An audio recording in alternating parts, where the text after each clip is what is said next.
This happened to me back in the summer of 2019. I was 22 at the time, and me and two of my closest friends, Jason and Matt, decided we wanted to get out of the city for a while. We didn't have a ton of money to blow, so instead of booking some nice hotel, we looked for an Airbnb a couple hours north in upstate New York. We found this small, rustic-looking cabin. The photos online showed a cozy little living room, a brick fireplace, and a wraparound porch overlooking the woods. It looked perfect for a quiet weekend. None of us thought twice about it. The listing had decent reviews, though now that I look back, they were kind of vague. We left on a Friday afternoon and got there just before sunset. The host wasn't there to greet us, but he'd left a lockbox with the key. When we pulled up the driveway, the place looked exactly like the pictures, maybe a little more rundown, but nothing alarming. The cabin was small. Kitchen, a living room, one bathroom, and two bedrooms upstairs. Right away I noticed this faint musty smell, like the place hadn't been opened in months. That first night was normal. We cooked pasta, cracked open some beers, and played cards at the kitchen table. It was quiet out there, no cars, no neighbors. By midnight, the only sound you could hear was crickets. We were joking around, completely relaxed. The next morning, while we were making coffee, Jason suddenly pointed toward the living room ceiling. "Dude, what's that?" he asked. I looked up. In the corner, near the smoke detector, there was this little black dome-shaped object. At first glance, I thought it was another smoke detector, or maybe a motion sensor. Jason joked that it was probably a camera. We all laughed and brushed it off. But for some reason, that idea stuck with me. Later that day, I went upstairs to charge my phone in the bedroom. When I plugged it into the outlet, something caught my eye on the bookshelf. It was this small, round gadget with a tiny hole in the middle, almost hidden between some stacked magazines. It didn't look like it belonged there. I picked it up, and when I turned it over, my stomach dropped. Printed on the back, in fine gray text, were the words, "Wi-Fi IP camera." I froze. My heart started racing, and I called for Jason and Matt. They came in, and we all just stared at it. Jason pulled out his phone and Googled it. Sure enough, it was a hidden camera, the kind you could buy online disguised as anything from an alarm clock to a phone charger. That's when we started searching the whole cabin. We checked behind picture frames, under lamps, in vents, even in the bathroom. Within 20 minutes, we'd found 3 more hidden cameras. One inside a lamp in the kitchen. One behind a picture frame in the hallway. Another tucked high up in the corner, facing the bathroom door. The realization hit us all at once. We had been recorded since the second we walked in. We didn't even bother packing our bags. We grabbed our wallets, phones, and keys, and bolted out the front door. Once we were in the car, we just sat there, shaking. My hands wouldn't stop trembling as I called Airbnb's emergency line. I told them exactly what we found, and the rep instructed us to leave the property immediately and wait at a public place while they contacted the local authorities. We drove to a gas station about 10 minutes away. Half an hour later, a sheriff's deputy met us there. We explained everything, and he asked us to follow him back to the cabin so he could inspect it himself. Walking back inside that place with him was one of the most unsettling feelings of my life. We already knew those cameras were there, but watching him unscrew the devices one by one made it disturbingly real. He placed each one into a plastic evidence bag. But then he did something we hadn't thought of. He connected his laptop to the cabin's Wi-Fi router.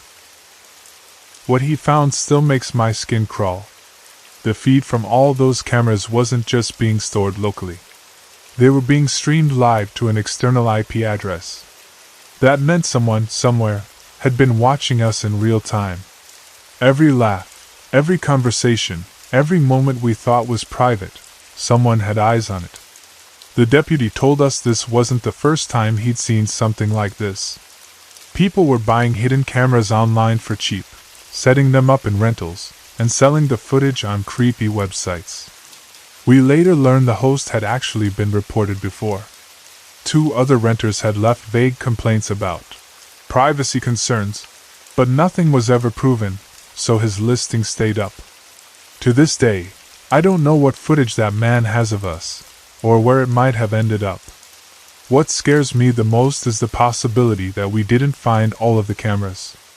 Maybe there were more hidden in places we didn't think to check.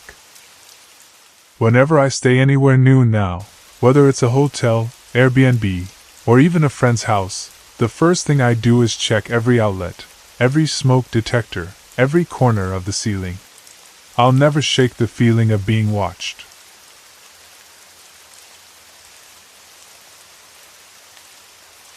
Back in my sophomore year of college, I lived off campus with my roommate, Ryan.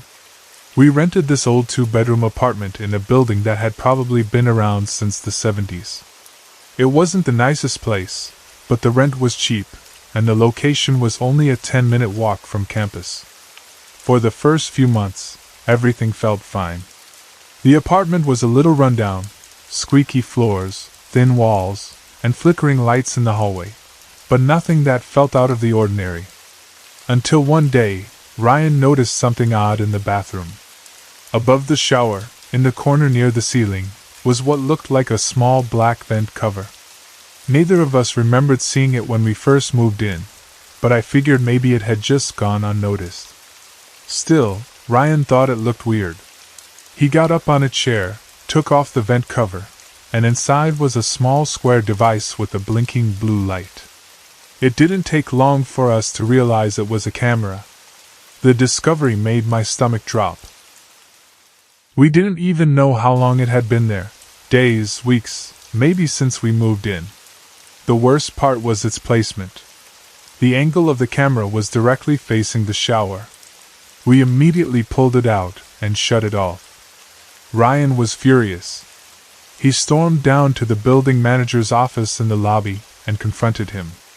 The guy was probably in his late 50s, always had a cigarette hanging from his lips, and honestly gave me the creeps even before all this. When Ryan showed him the camera, the manager just shrugged and said something like, "Must have been left behind by the previous tenant. Not my problem." That answer didn't sit right with us. First off, who the hell hides cameras in bathrooms? Second, the device was still powered on, which meant someone had been using it recently. That night, I couldn't sleep. I kept thinking about who could have had access to our apartment.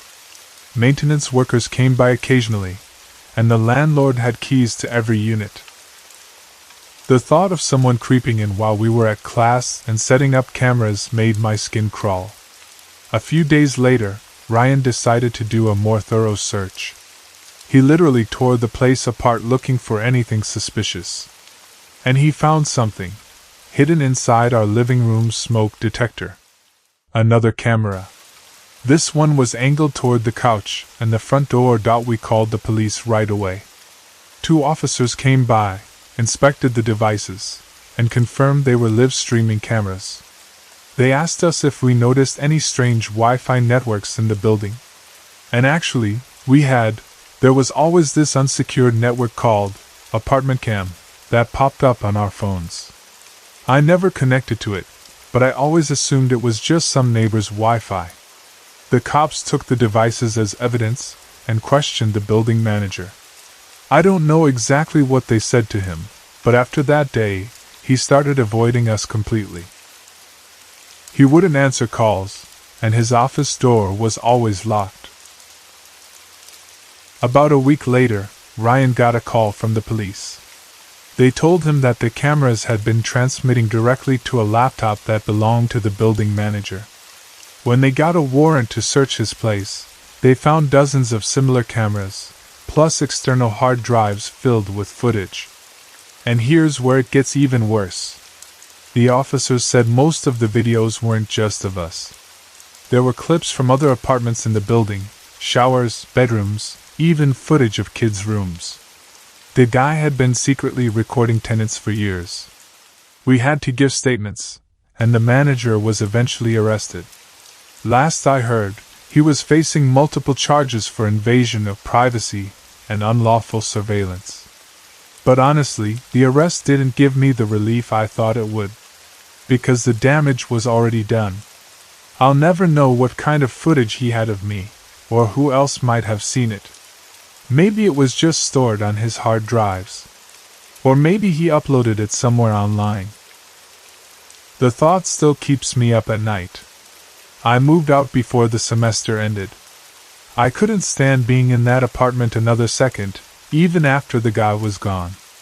To this day, whenever I move somewhere new, the first thing I do is tear the place apart, checking vents, smoke detectors, outlets, everything. You never really think about how easy it is for someone to watch you without your knowledge, until it happens to you.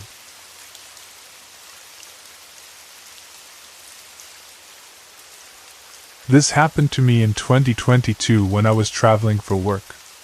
I work in IT, and my company sent me to a 3-day conference in Chicago. They booked me a room in a mid-range hotel, not some sketchy roadside motel, but also not luxury by any means. It was the kind of place where most guests were business travelers, so I never expected anything unusual. I checked in late in the evening after a long flight. The lobby was quiet, and the receptionist barely looked up when I gave her my ID. She handed me the key card, and I went up to the 4th floor. The room was standard: queen bed, desk, TV, mini fridge, and a bathroom with one of those sliding glass shower doors. Everything seemed fine. I remember the first odd thing that happened was when I set my bag down on the desk. I noticed the alarm clock had a faint red light on the side, like a recording indicator. At first I thought it was just a power light, but something about it bothered me. I unplugged it, and sure enough, the light stayed on. That was strange, but I brushed it off. Maybe it had a backup battery. That night, I took a shower and went to bed. Nothing out of the ordinary. But the next morning, I woke up to the sound of static, faint, like from a speaker. I realized it was coming from the TV, even though it was turned off. When I unplugged it from the wall, the static stopped. That's when I really started to feel uneasy. I decided to take a closer look around the room.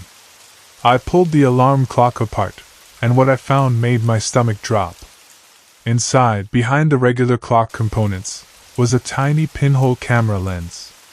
It was pointed directly at the bed. I immediately checked the room more thoroughly. Behind the full-length mirror, I found another lens, so small you could barely see it unless you shined a flashlight at the right angle. This one was facing the shower. My hands started shaking. I didn't know what to do. Part of me wanted to storm down to the front desk, but another part of me thought, what if the staff themselves were involved? Instead, I called my company's travel coordinator and explained what I found. She told me to get out of the room immediately and wait in the lobby while she called the police. I grabbed my laptop bag and went downstairs. The receptionist barely glanced at me, which made me feel even more paranoid. Within 20 minutes, 2 officers showed up. They followed me back upstairs and began tearing the place apart. They found 4 hidden cameras total. The one in the alarm clock. The one behind the mirror. A third disguised as a sprinkler head in the ceiling. And a 4th inside the TV itself. All of them were connected to a small wireless transmitter hidden behind the mini fridge. The police told me these setups are usually done by individuals, sometimes even staff, who either sell the footage online or stream it live. But the creepiest part? When they traced the signal, they discovered it was being streamed not to the hotel's network, but to a laptop located in another room, 2 floors above mine. They went upstairs to check, and sure enough, the guy in that room had a whole monitoring setup, multiple screens, hard drives, and even remote controls to move and adjust the cameras. He wasn't hotel staff. He was just another guest who had checked in 3 days earlier. I later learned he'd been switching rooms in the same hotel for months, quietly setting up cameras and recording whoever stayed there. Nobody suspected a thing. The man was arrested on the spot, but honestly, the arrest didn't make me feel safe. Because the reality hit me hard. He could have uploaded everything he recorded. I have no idea if footage of me in that room is floating around somewhere on the internet. After that incident, my company switched to vetted chain hotels only, but even now, whenever I travel, I can't relax. I check every clock, every smoke detector, every mirror. Sometimes I even cover the TV with a towel. I never thought about hidden cameras before that trip, but now I realize just how easy it is for someone to invade your privacy, and how you might never know until it's too late.